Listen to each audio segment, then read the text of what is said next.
नमस्कार दोस्तों, मैं देवेंद्र साहू स्वागत करता हूं आप सभी का आपके अपने YouTube चैनल देवित क्लासेस पर। दोस्तों, आज ऊंचाई एवं दूरी हाइट एवं डिस्टेंस चैप्टर में लास्ट क्लास कवर करेंगे, जिसमें हम लोग प्रश्न 18 और प्रश्न 19 को देखेंगे। ये इस चैप्टर का लास्ट क्लास है। मैं हर एक एग्जाम्पल और हर एक प्रश्न को इस चैप्टर में पूरा अच्छे से डिस्कस किया हूँ। आप इससे पहले की वीडियो नहीं देखे हैं तो उन सब वीडियो को देखिए, पूरा प्लेलिस्ट में है वो सब चीज़ें। और अगर आप इस चैनल पर नए हैं तो प्लीज़ चैनल को सब्सक्राइब कर लिए रहना। वीडियो अच्छा लगे तो वीडियो को लाइक कीजिएगा, ज़्यादा से ज़्यादा इसको शेयर कीजिएगा। क्लास को देखते हैं कि अपने पास प्रश्न क्या क्या है। 18वें नंबर का प्रश्न है, एक सीधी सड़क एक भवन के पाद तक जाती है। भवन के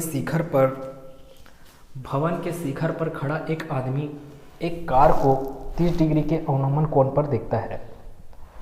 कार भवन के पाद की ओर एक समान चाल से जाती है। 30 मीटर चलने के बाद कार का अवनमन कोण 60 डिग्री हो जाता है। यदि इस बिंदु से भवन के पाद बिंदु तक पहुंचने में लगा समय 10 सेकंड हो तो कार की चाल एवं भवन की ऊंचाई ज्ञात कीजिए। A straight road goes straight up till the base of the building. A man standing on the top of the building sees a car at 30 degree angle of depression. The car is moving towards the building at a uniform speed. After the car has covered a distance of 30 meter, the angle of depression becomes 60 degree. If the time taken by the car to reach the building from this point is 10 seconds, then find the speed of the car and the height of the building. Question बहुत अच्छा है। अपने को question के हिसाब से diagram कैसे बनेगा उसको बस सोचना है। एक सीधी सड़क है। अब ये मान लो कोई सड़क है, सीधी सड़क एक भवन के पाद तक जाती है।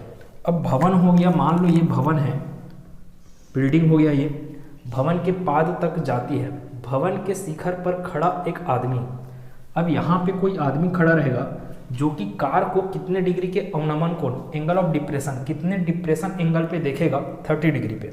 अब कार है मान लो यहाँ कहीं पर, कार है यहाँ कहीं पर, तो वो देख रहा है इस हॉरिजॉन्टल लाइन से कितने एंगल पर देख रहा है, वो 30 डिग्री के एंगल पर। तो ये एंगल कितना हुआ है, 30 डिग्री। कार यहाँ पर है, एक कार को 30 डिग्री के अवनमन कोण पर देखता है।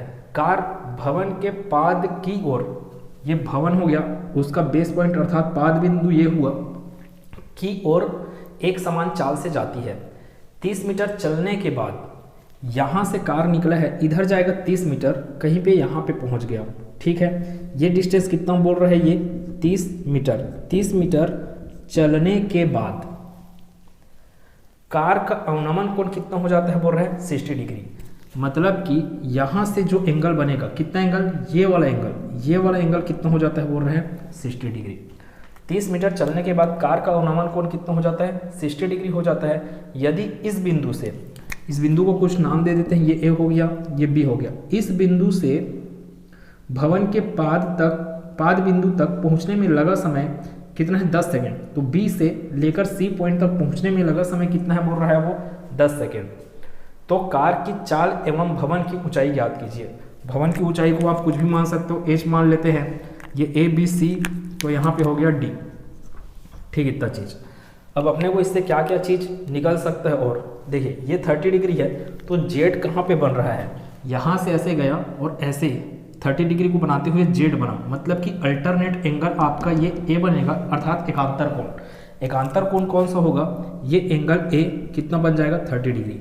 वैसे ही जेड बन रहा है यहाँ पर, ठीक है, एक जेड बन रहा है यहाँ पर जो कि 60 डिग्री एंगल को कवर कर रहा है। 60 डिग्री एंगल यहाँ पर क्या है, अवनमन कोण, तो यहाँ पर उसका अल्टरनेट एंगल क्या दे देगा आपको, उन्नयन कोण। तो ये हो जाएगा उन्नयन कोण 60 डिग्री, अर्थात अल्टरनेट एंगल एकांतर कोण। एकांतर कोण कितना हो गया, 60 डिग्री। अपने को क्या निकालना है, बोला है वो कार की चाल निकालना है, और एक तो निकालना है भवन की ऊंचाई। भवन की ऊंचाई h है, निकलेगा कैसे, तो उसको सोचते हैं। h है, h तब निकलेगा जब मैं tan 60 = h divided by BC करूँ। 1060 equal to H divided by B C करूँ तो उसके लिए मेरे को बी सी का मान पता होना जरूरी है। बी सी का मान पता नहीं है, बी सी का मान कैसे निकल सकता है, वो निकल सकता है 1030 equal to H divided by A C, 1030 equal to H divided by A C. यहाँ से निकल जाएगा आपका ए सी का मान, क्योंकि 1030 का मान पता है, सॉरी 1030 इक्वल टू कितना हो गया, एच डिवाइडेड बाई ए सी है।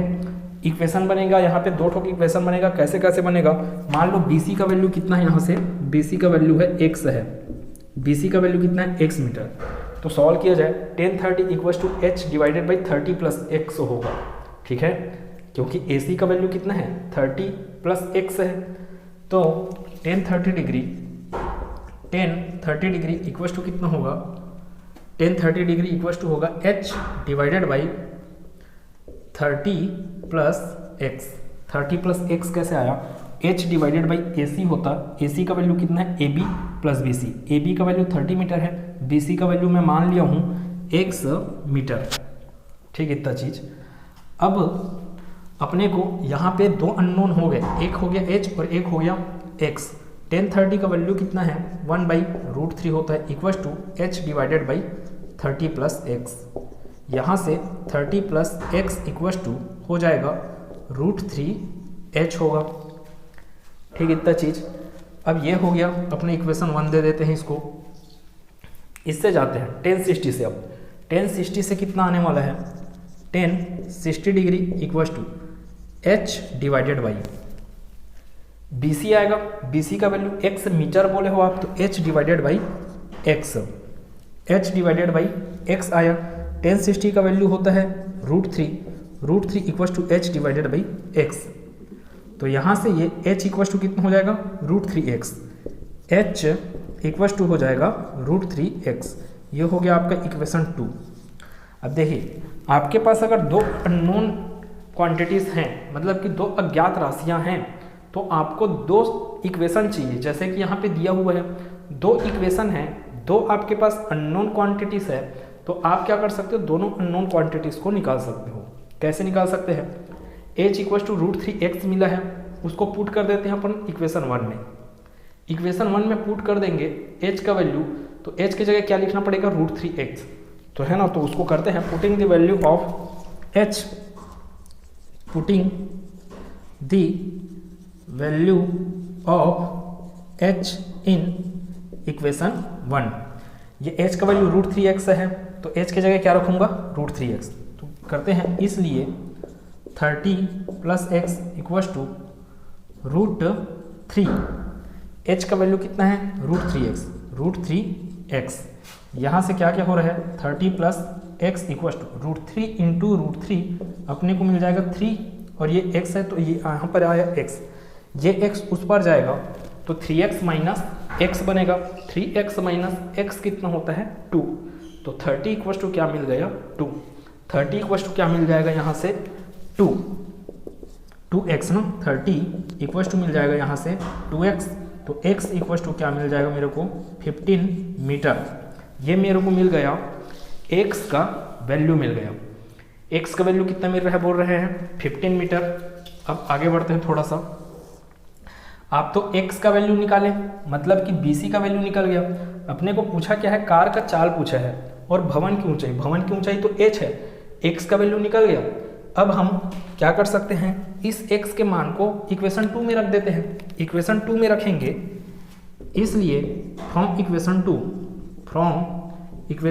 2 क्या मिलने वाला है, h equal to √3 into X, √3 into X का वैल्यू कितना है 15, तो इसको क्या होगा √3 इंटू 15, या फिर बोल सकते हैं 15 √3 किस में आएगा मीटर में।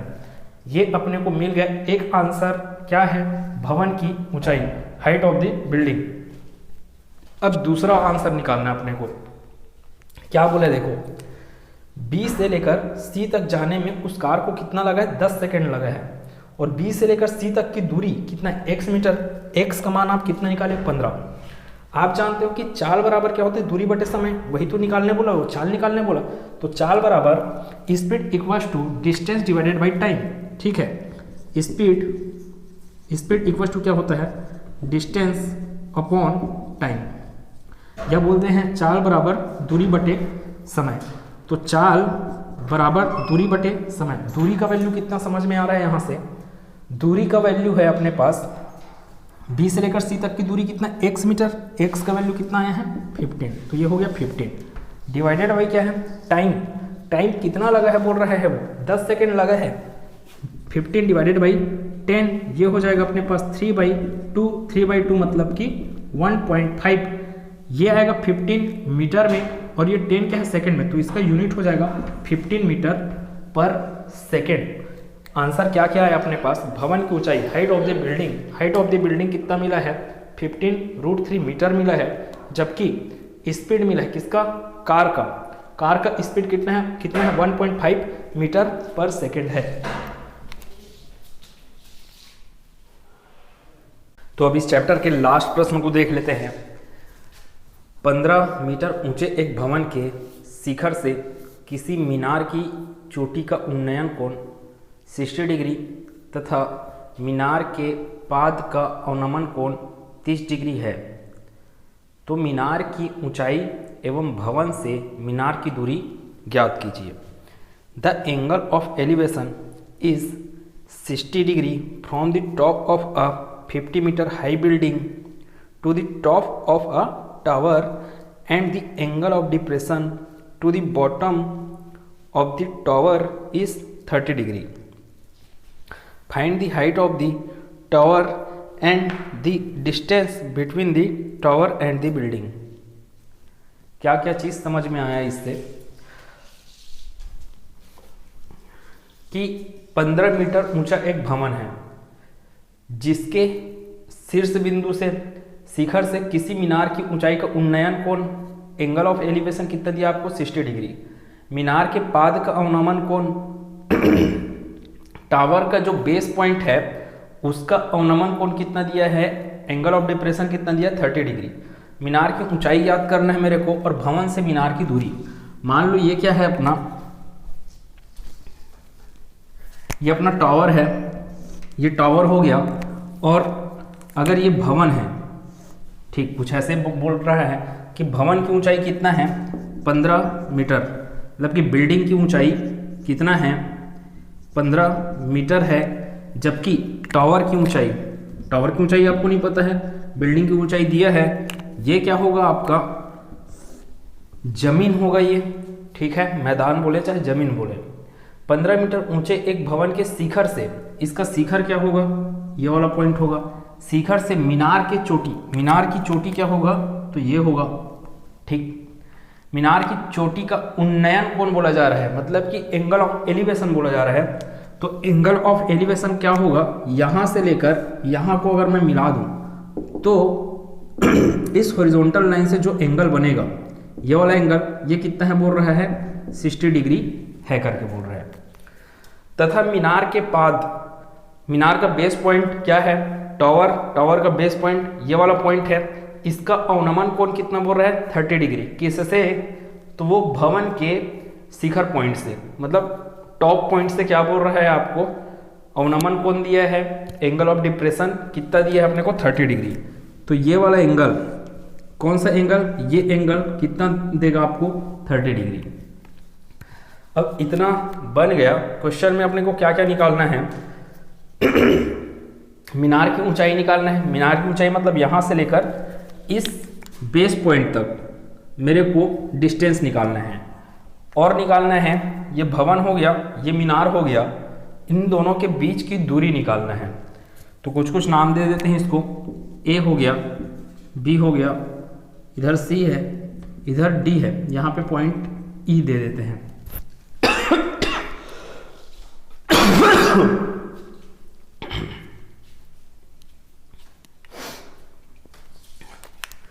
अब देखिए, अगर ये 15 मीटर है तो ये भी क्या हो जाएगा 15 मीटर। क्यों होगा, क्योंकि ये एक आयत का रूप ले रहा है, कौन सा, ए बी डी और ई, एक रेक्टेंगल बना रहा है। अब रेक्टेंगल में अपन जानते हैं कि सामने वाला जो साइड होता है वो क्या रहता है, समान रहता है। ए बी के सामने वाला साइड है ईडी, तो ईडी भी क्या हो जाएगा 15 मीटर। वैसी BD के सेम क्या होगा AE। मेरे को निकालना क्या चीज़ है, C से लेकर D, C से लेकर D तक के लिए मेरे को क्या चाहिए, CE चाहिए और ED चाहिए। ED तो मेरे को पता चल गया किससे, इस AB के माध्यम से, क्योंकि AB 15 मीटर है तो ED भी कितना आएगा, 15 मीटर आएगा। CE कैसे निकलेगा, तो CE निकालने के लिए अपने को AE का वैल्यू पता होना चाहिए, तभी तो मैं लगाऊंगा 1060 equals to CE divided by AE। AE का तो वैल्यू पता नहीं है। AE का वैल्यू कहाँ से पता चल सकता है, BD से पता चल सकता है। BD का मान पता हो गया तो वही AE का मान होगा। BD का मान भी तो पता नहीं है, BD का मान कैसे पता चल सकता है, तो ये अल्टरनेट एंगल प्रॉपर्टी से पता चल सकता है। एंगल यहाँ पर कितना दे दिया अपने को 30 डिग्री, तो ये अल्टरनेट एंगल अर्थात एकांतर कोण, एकांतर कोण के हिसाब से ये भी क्या हो जाएगा अपना 30 डिग्री। ये कितना हो गया, 30 डिग्री हो गया। ये 15 मीटर बिल्डिंग, तो 15 मीटर E से लेकर D तक का जो डिस्टेंस है वो कितना हो जाएगा 15 मीटर। अब कुछ नहीं करना है अपने को, BD का मान सबसे पहले निकालना है। BD कैसे निकलेगा, तो 1030 equals to 1030 degree equals to कितना आएगा, AB divided by BD। AB का वैल्यू है 15 मीटर, AB का वैल्यू है 15 मीटर डिवाइडेड बाई BD का वैल्यू हुई अपने क्या करना है, निकालना है। BD का वैल्यू कितना होगा यहाँ से 1030 इक्वल्स टू कितना होता है 1/√3 equals to 15 divided by BD। तो BD इक्वल्स टू यहाँ से क्या हो जाएगा, BD इक्वल्स टू 15√3 किस में आएगा, मीटर में। क्यों मीटर में आएगा, क्योंकि सभी यूनिट किस में दे दिया है आपको, मीटर में। तो ये हो गया आपका BD equals to 15√3 metre. BD 15√3 metre आया, ये एक आंसर है ना, क्योंकि आपको क्या पूछा गया, भवन से मीनार की दूरी, भवन से मीनार तक की दूरी कितना मिल गया आपको 15√3, ये एक ठोक आंसर हो गया आपका। अब BD जैसा है वैसी तो AE होगा, क्योंकि AE किसके समान है, BD के, इसलिए AE भी क्या होगा, इसलिए AE इक्वल्स टू, AE क्या है BD के इक्वल है, तो ये हो जाएगा 15√3 मीटर। कौन सा, AE। AE आप निकाले, उसका फायदा आपको क्या होगा, AE का मान मिल गया 1060 लगाऊंगा मैं, CE divided by AE, CE divided by AE, लंब बटे आधार परपेंडिकुलर डिवाइड बाई बेस। आपको AE का वैल्यू समझ में आ गया है, 1060 आपको पता होता है, यहां से CE का वैल्यू निकल जाएगा। किससे, फ्रॉम ट्रायंगल, कौन सा triangle, CAE, from triangle CAE कितना होगा 1060 degree equals to CE divided by AE। 1060 degree equals to कितना होता है, √3 होता है, इक्वल्स टू CE का वैल्यू निकालना है।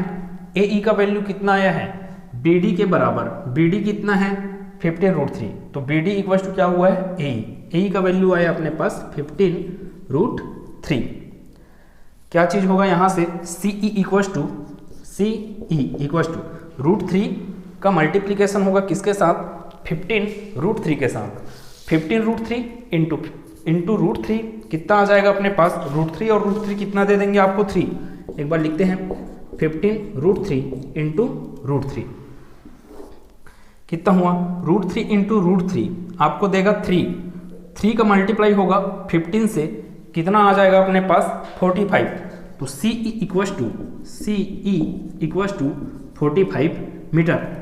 ये अपना आंसर नहीं है, अपना आंसर क्या है कि मीनार की ऊंचाई पूछा गया है, टावर की ऊंचाई, टावर का ऊंचाई क्या दिख रहा है ED इक्वल्स टू क्या होना है CE प्लस ED।